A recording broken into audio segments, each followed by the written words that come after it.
Hey dear students, welcome back to e-learning platform of GS College of Commerce, Swarga.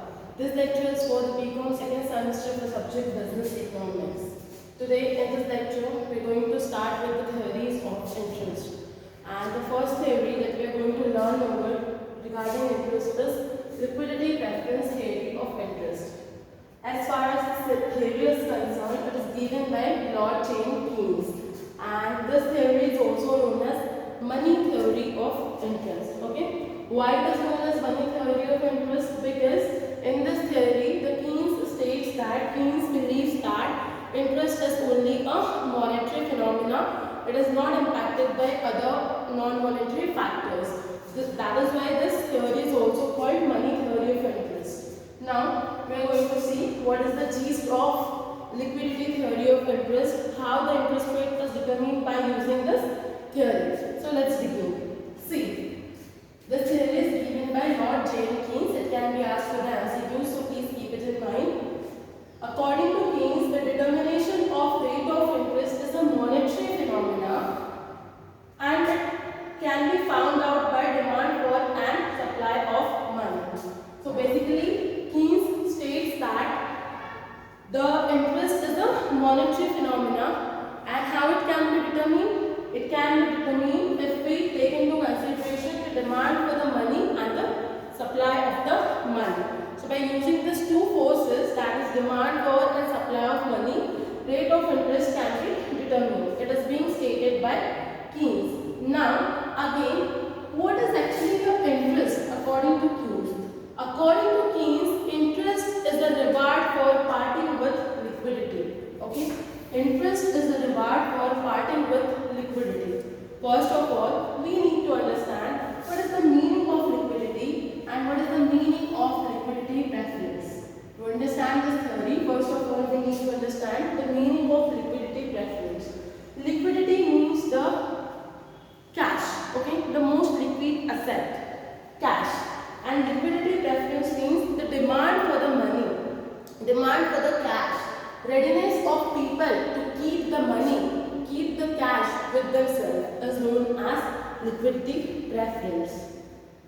Interest, according to Keynes, interest is the reward for parting with the liquidity, for giving the money, for foregoing the money for specific period of time.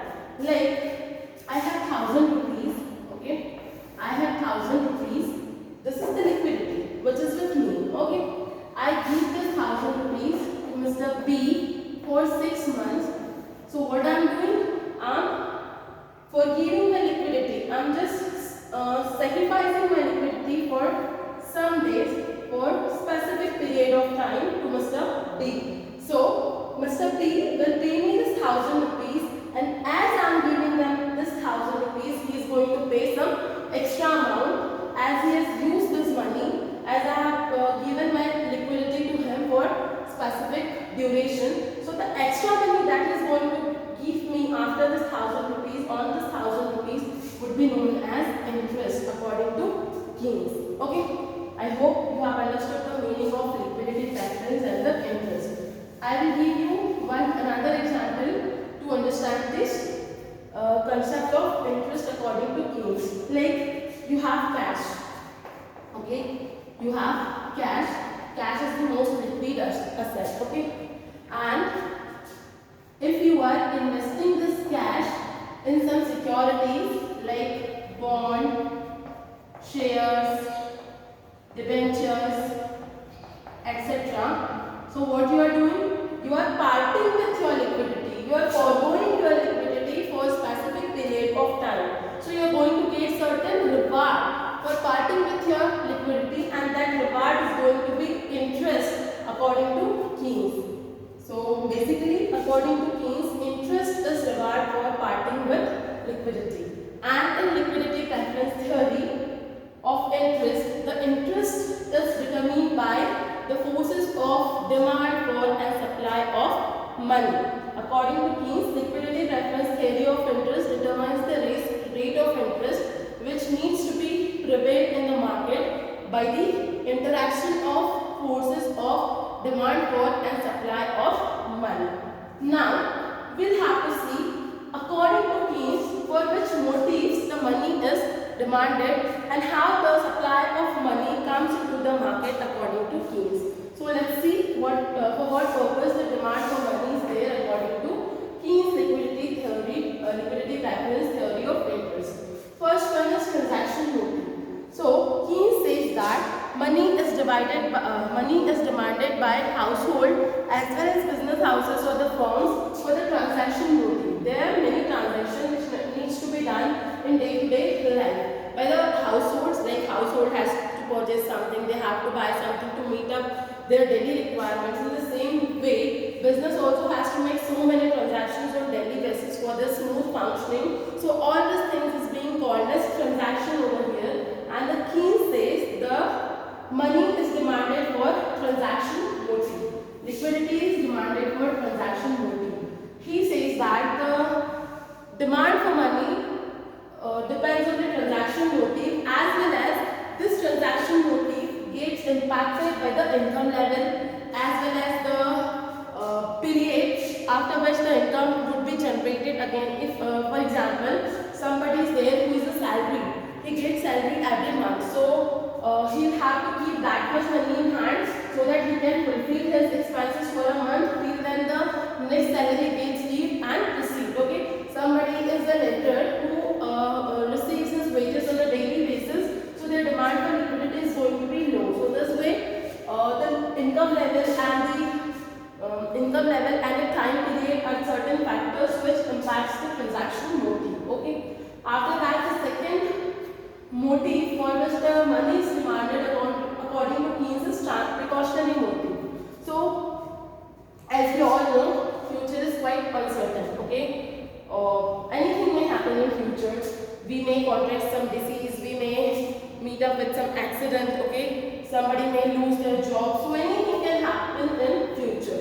So to safeguard our future, okay, we need to have some liquidity, we need to have some cash, so that if any contingent event happens, so we are going to have sufficient amount to cope up the requirements. Okay, so this motive is known as precautionary motive. So this is the another motive for which the money is demanded according to Keynes. After that, speculative motive. See, there are certain people who deals in the stock market.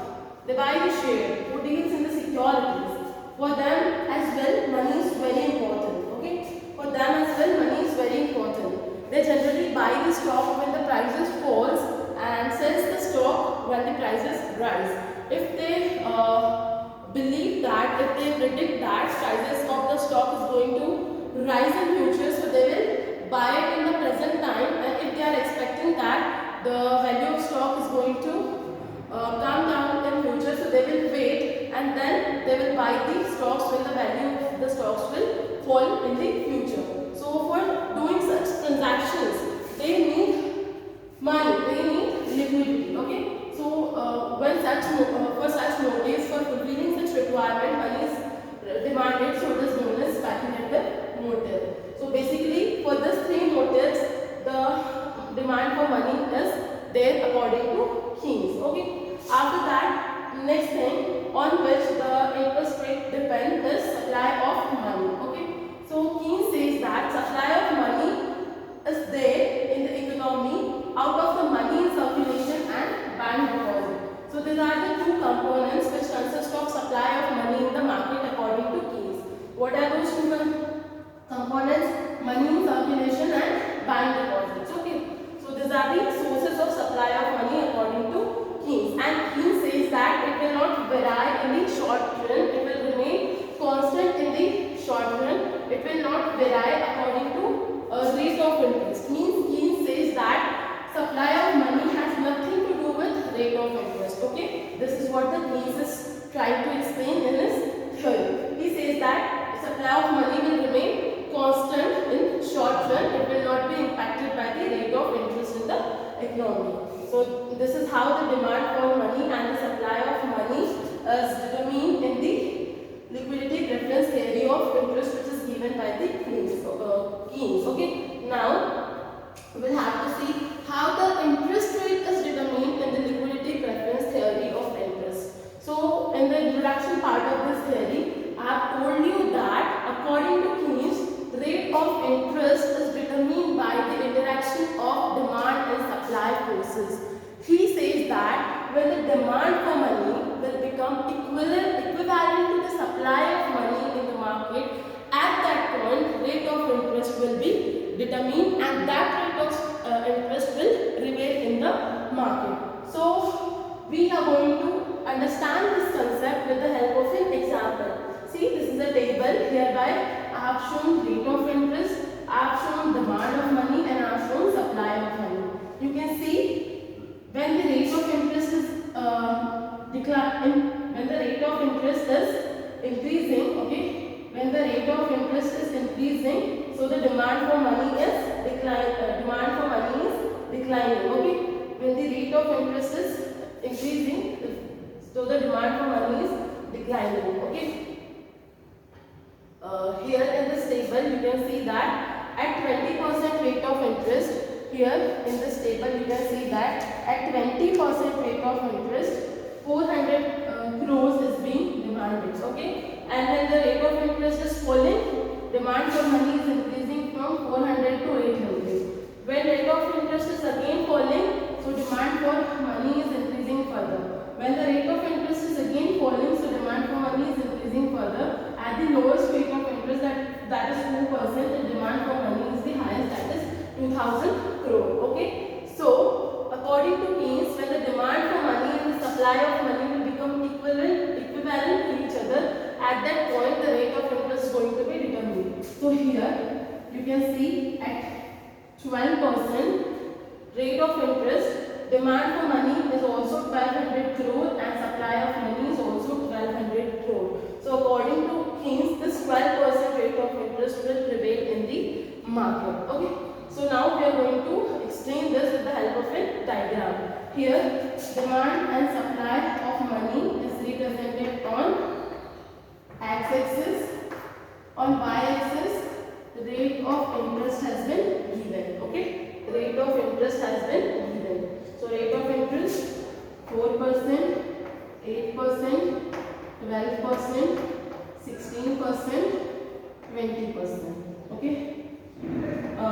Demand 400, 800, 1200, 1600, 2000, okay. What is being said in the theory? The supply of money will remain constant, which is at 1200 crore rupees in our example. So it's going to be supply curve, okay. It's going to be supply curve, which is parallel to O y-axis. It is supply of money is constant, okay.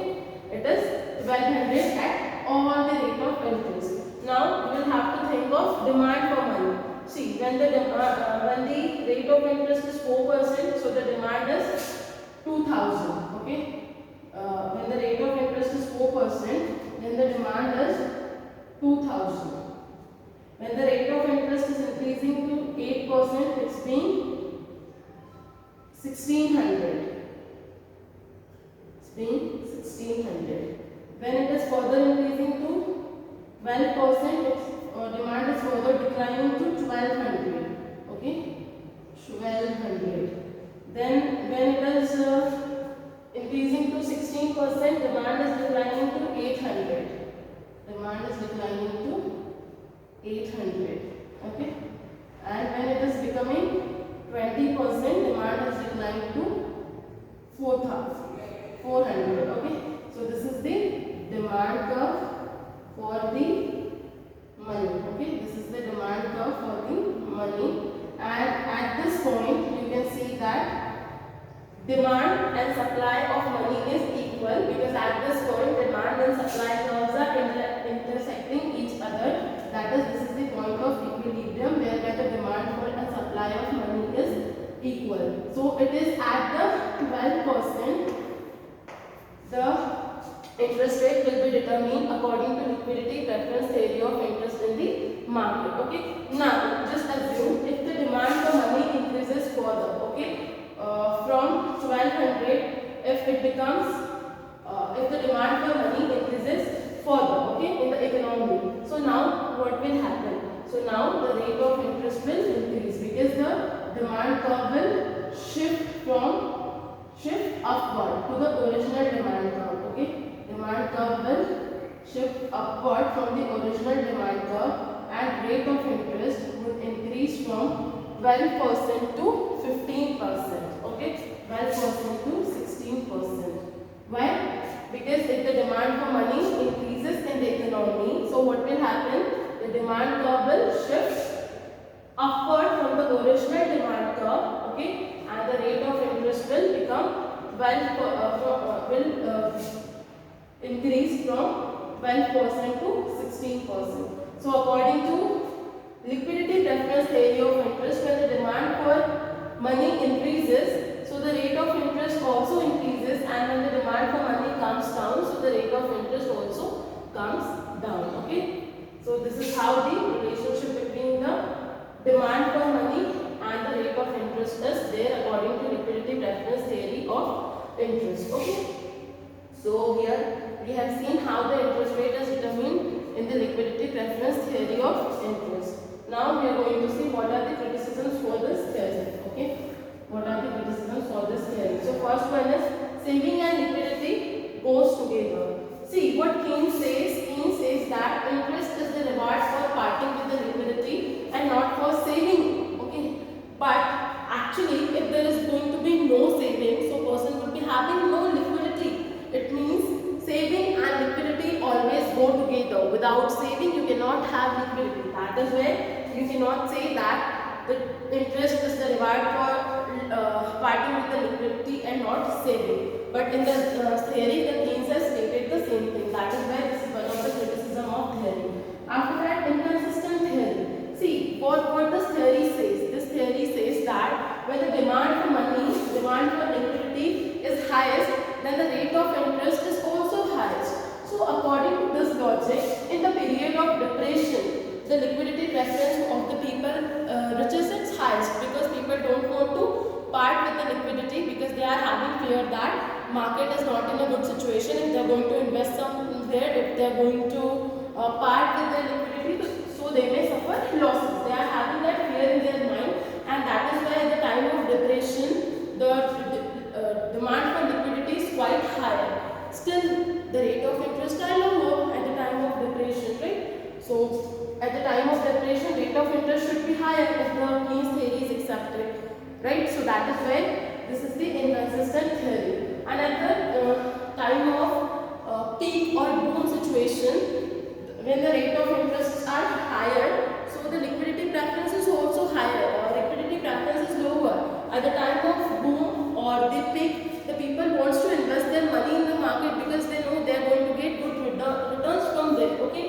So that is why even though at the time of inflation the liquidity preference is not so higher, so when the liquidity preference is not so higher, so the rate of interest should be lower, but still in the time of the boom or the peak the rate of interest is higher. So according to this logic, this theory is inconsistent. Okay.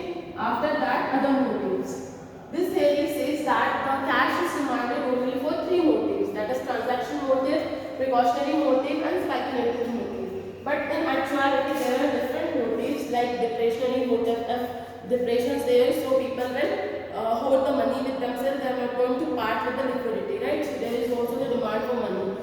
For the convenience purpose as well, some people tend to hold their money, and after that for expanding the business as well, the businesses will prefer to have the reserves and surpluses. So these are the different motives for which the money is demanded, okay, which is not explained in the liquidity theory of interest, and that is why this theory is not realistic one. After that, interest can be earned without parting with liquidity. See, you must have known about the bank deposit. If you are going to deposit your money in the bank, you can withdraw it any time, okay? You can withdraw it any time when you need. But still, you are going to get interest on it. The money that you have kept with your bank, it is also the liquid asset. You are going to get it back whenever you will require it, and the interest is also being given to you on your money. So here you are not parting with your liquidity, but still you are getting the interest. But the Keynes says interest cannot be earned without parting with liquidity. But in actuality, interest can be earned without parting with liquidity, and that is why this is one of After that, short-term theory. Here the Keene assumes that the supply of money remains constant in the short run, okay, and the policies, monetary policies will not change. The monetary policy of central bank regarding the supply of money will not change in the short run. So here the Keynes is talking about the determination of rate of interest in short run, and there is no explanation in theory how the rate of interest is going to be determined when the long run will come. That is why this is one of the criticism of this theory. So here we are done with the liquidity preference theory of interest. In next lecture we are going to start with the next theory. So please keep going through the lecture, and in case of any doubts, contact. Thank you so much.